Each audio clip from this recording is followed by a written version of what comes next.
Herkese selamlar. Bugün 19 oktyabrda ben bugün sizlere dopamin detoks hakkında danışmış olacağım. İlk önce ben size onu demek isterim ki dopamin detoksu müasir dövrdə bir insanın ən pis vəziyyətindən ən yaxşı vəziyyətə çatması üçün çox qısa amma çox sərfəli bir vaxtdır. Ona görə də mən sizə bugün dopamin detoksu haqqında 5 dərs danışmış olacağam. Və ümid edirəm ki, bu dərslər sizin üçün çox təcrübəli bir dərslər olmuş olacaq və əgər ki, siz pis vərdişlərə sahibsinizsə və bu pis vərdişlərdən qurtulmaq istəyirsinizsə, dopamin detoks müddəti sizin üçün həqiqətən çox sərfəli bir müddətdir. Ona görə də bu videom da sizin üçün hazırlanmışdır. Vaxt itirmədən ilk dərsə keçək. İlk dərsimizdə mən sizə dopamin nə deməkdir, mən sizə bunu danışmış olacağam. Dopamin əslində bir insanın beynində mükafat kimi adlandırılan bir maddədir və əgər ki, bir insan bir işi eləyərsə və o işdən tez bir zamanda zövq alarsa, burada insanın beynində dopamin səviyyəsi qalxar və bu dopamin səviyyəsi qalxdığına görə də həmin o insan o işi hər gün etmək istəyər və təbii ki, yəni sizin də anlayacağınız dopamin səviyyəsi qalxanda həmin o işi etmək istəyi də qalxmış olur. Və təbii ki, müasir dövrdə dopamin səviyyəsini qaldıran bir çox fəaliyyətlər mövcuddur. Bunlar təbii ki, sosial mediada çox vaxt keçirməkdir, video oyunlar oynamaqdır və yaxud da televiziyaya çox baxmaqdır və yaxud da çox şəkərli qidalar yeməkdir. Əslində, çox şəkərli qidalardan istifadə etmək əslində bir insan üçün çox təhlükəli bir şeydir. Ona görə də mən sizə gələcək dərslərdə bu şəkərli qidalardan qurtulmanız üçün tövsiyələr vermiş olacağam və onu da buradan qeyd etmək istəyirəm ki, əslində siz bu fəaliyyətləri təkrarlayarkən burada dopamin səviyyəsi qalxmış olur. Amma bu dopamin səviyyəsi keçici həvəslərlə qalxdığı üçün, yəni əgər ki, sizin bir hədəfiniz varsa və hədəflərinizi reallaşdırmaq üçün əslində heç bir şey eləmirsinizsə, yəni gününüzü, yəni dediyim kimi bu dopamin səviyyəsini qaldıran vərdişlərlə edirsinizsə, tutaq ki, sosial mediada çox vaxt keçirsinizsə və yaxud da televiziyaya çox baxırsınızsa və yaxud da idmanla məşğul olursunuzsa, amma eyni zamanda çox şəkərli yeməklər yeyirsinizsə, təbii ki, bu sizin üçün çox təhlükəli bir şeydir.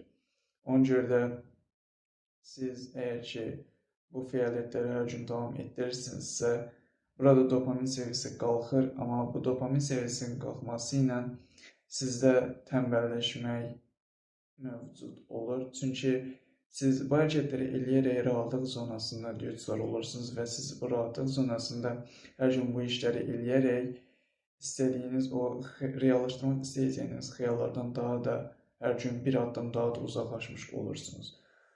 Və artıq dərs çalışmaq və yaxud da kitab oxumaq və yaxud da öz xəyallarınızı reallaşdırmaq üçün bir addım atmaq belə sizin üçün çox çətin gəlmiş olur. Və digər dərslərdə isə mən sizə bu vərdişlərdən qurtulmağın yollarını sizə danışmış olacağam. Ona görə də vaxt itirmədən ikinci dərsimizə keçək. İkinci dərsimizdə danışacağım şeydir ki, dopamin detoks nə deməkdir? Dopamin detoks əslində bir insanın dopaminini artıran bu fəaliyyətləri müəyyən bir vaxtda, yəni qısa bir müddətdə tamamilə sıfırlamaq və təbii ki, bu beyni formatlamaq kimi bir şeydir. Ona görə də əgər ki, siz bu pis vərdişlərdən qurtulmaq istəyirsinizsə, dopamin detoks müddəti sizin üçün həqiqətən çox faydalı bir dövr olacağını inanıram. Çünki mən də əslində əvvəllər sosial mediada çox vaxt keçirdirdim və həqiqətən də mən bu vərdişin pis bir vərdiş olduğunu anlayıb, bu vərdişi dayandırmaq istədim və dopamin detoks adlandırılan bu dövrü real həyatda tətbiq edib, həqiqətən nəticəsini gördüm və bu videoda danışacağım şeylər isə həqiqətən də real həyat nəticələrinə dayanaraq danışıram və ümid edirəm ki, bu videom da sizin üçün faydalı bir video olmuş olar. Bəs dopamin detoksun məqsədi nə deməkdir? Əslində burada dopamin detoksun məqsədi pis vərdişlərdən qurtulmaqla yanaşı, həm də yaxşı vərdişləri özünə yiyələndirmək və fokusu, səbri və yaxud da motivasiyanı artırmaq üçün həqiqətən çox mükəmməl bir dövrdür.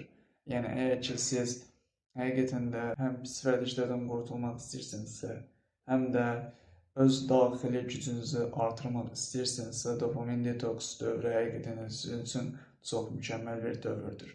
Ona görə də vaxt itirmədən 3-cü dərsimizə keçə bilərik.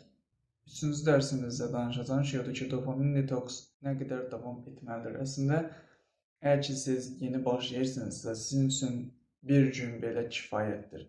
Çünki əgər ki siz bir gün sosial mediasız, televiziyasız və yaxud da video oyunlarsız bir gün dayana bilirsinizsə, əslində siz bir həftədə və bir ay və yaxud da bir il belə də dayana bilərsiniz. Sadəcə bir gün sizin üçün kifayətdir. Yəni başlamanız üçün bir gün sosial mediasız, video oyunlarsız və yaxud da televiziyasız və yaxud da sizi geriyə çəkən fəaliyyətlərsiz, yəni bir gün keçirə bilirsinizsə, bu sizin üçün başlamanız üçün çox mükəmməl bir dövrdür. Və əgər ki, siz həqiqətən də bu pis vərdişlərdən tamamilə qurtulmaq istəyirsinizsə və yaxşı vərdişləri yələmək istəyirsinizsə, sadəcə bir həftədə də belə sizin üçün kifayətdir. Amma əgər ki, siz xəyallarınızı reallaşdırmaq üçün ciddi düşünürsünüzsə, o zaman sizin üçün həqiqətən də bir ay sizin üçün mükəmməl bir vaxtdır. Sadəcə burada özünüzə qarşı dürüst olmanız lazımdır. İradənizi möhkəm tutmalısınız və təbii ki, burada əgər ki, siz bu pis vərdişlərdən uzaq qala bilirsinizsə, burada sizin səbriniz də artır və burada sizin səbriniz artdığına görə sizin daxili və ruh halınız daha da dəyişmiş olur və siz günə enerjik olaraq başlaya bilirsiniz.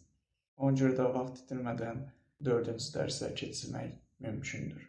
4-cü dərsimdə danışacağım şey odur ki, sizin bu dopamin səviyyənizi qaldıran keçici həvəslərdən qurtulmağın yollarıdır. Yəni, əgər ki, siz həqiqətən də bu pis vərdişlərdən qurtulmaq istəyirsinizsə, onun həqiqətən də bir yolu vardır. Ona görə də mən bu dərsdə, yəni 4-cü dərsdə, mən sizə bu pis vərdişlərdən qurtulmağın ən asan yollarını danışmış olacağım. İlk sırada olan fəaliyyətlərdən biri təbii ki də sosial mediadır. Əgər ki siz bu sosial mediada çox vaxt keçirsinizsə, eləyə biləcəyiniz ən gözəl şeylərdən biri bu sosial medialara limit qoymaqdır. Həqiqətən də əgər ki siz hədəfiniz varsa və hədəfiniz üçün çalışmaq istəyirsinizsə, vaxtınızı niyə sosial mediaya keçirəsiniz ki? Ona görə də ən yaxşı eləyə biləcəyiniz şeylərdən biri sosial mediaya limit qoymaq və hədəfiniz üçün daha çox vaxt qazanmaqdır. Yəni, əgər ki, siz bu sosial mediaya limit qoya bilirsinizsə, daha çox vaxt əldə edə biləcəyiniz deməkdir bu. Ona görə də tez bir zamanda sosial mediaya limit qoyun və hədəfləriniz üçün çalışın. Növbəti fəaliyyət isə video oyunlardır. Sizə bunu demək istəyirəm ki, yəni əvvəlki videoda dediyim kimi, əsl oyun həyatın özüdür. Ona görə də telefonunuzdakı bütün oyunları silin və hədəfləriniz üçün çalışmağa başlayın. Görəcəksiniz ki, həqiqətən də hədəfləriniz üçün çalışmaq o kiçik ekranda oynayacağınız oyundan qat-qat daha da çox həvəsləndirici bir şeydir. Sadəcə telefonunuzdakı bütün oyunları silin və gerçək həyata geri qayıdın. Növbəti fəaliyyət isə təbii ki, şəkərli yeməklərdir və zərərli yeməklərdir. Əgər ki, siz bu zərərli yeməklərdən qurtulmaq istəyirsinizsə, eləyə biləcəyiniz ən gözəl şeylərdən biri bu zərərli yeməkləri evinizdən çıxarmaq və bir daha bu şeylərə pul ödəməməkdir.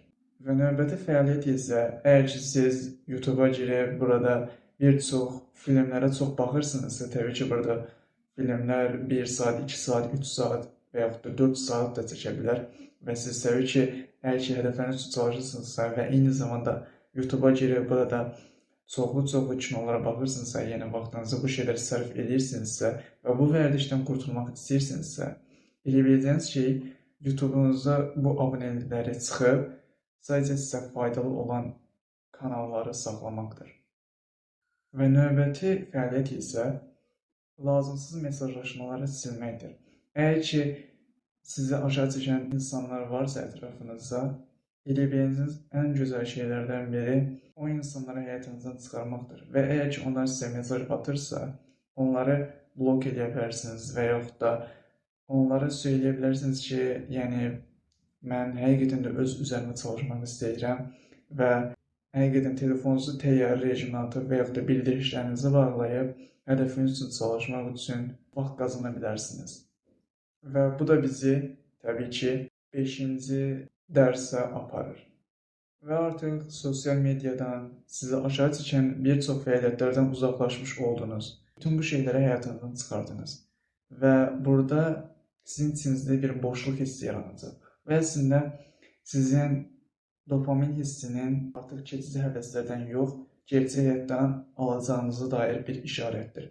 Ona görə də eləyə biləcəyiniz ən gözəl şeylərdən biri, hədəfiniz varsa və yaxud da hədəfiniz yoxdursa, hədəf müəyyən edin və onun üçün çalışmağa başlayın. Məsələn, kitab oxuya bilərsiniz, dərsiniz varsa dərslər oxuya bilərsiniz və yaxud da ağlınızda bir neçə ideya varsa onu gerçək həyatda reallaşdıra bilərsiniz və yaxud da səhər tezindən oyanıb çöldə yürüyüş edə bilərsiniz, idman edə bilərsiniz.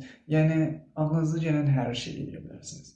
Əgər ki, sizə faydalı ola biləcək bir şeylər varsa, bunu tez bir zamanda etməyə çalışın. Çünki bir çox insan əslində bu sosial mediada və yaxud da onu aşağı çəkən vərdişləri hər gün davam etdirərək vaxtının olmadığını söyləyir. Amma bu vərdişlərdən qurtulduqdan sonra o nə qədər vaxt əldə edəcəyini heç bir zaman düşünə bilmir. Ona görə də eləyə biləcəyiniz ən gözəl şeylərdən biri sizi aşağı çəkən şeyləri dayandırıb beyninizdə bu dopamin səviyyəsini təbii üsullarla artırmağın yollarını tapmalısınız. Və ümid edirəm ki, bu video sizin üçün faydalı bir video olmuş oldu. Gələcək videolarda sizə daha çox faydalı olabiləcək videolar danışmış olacağam. Sağ olun, özünüzə yaxşı baxın.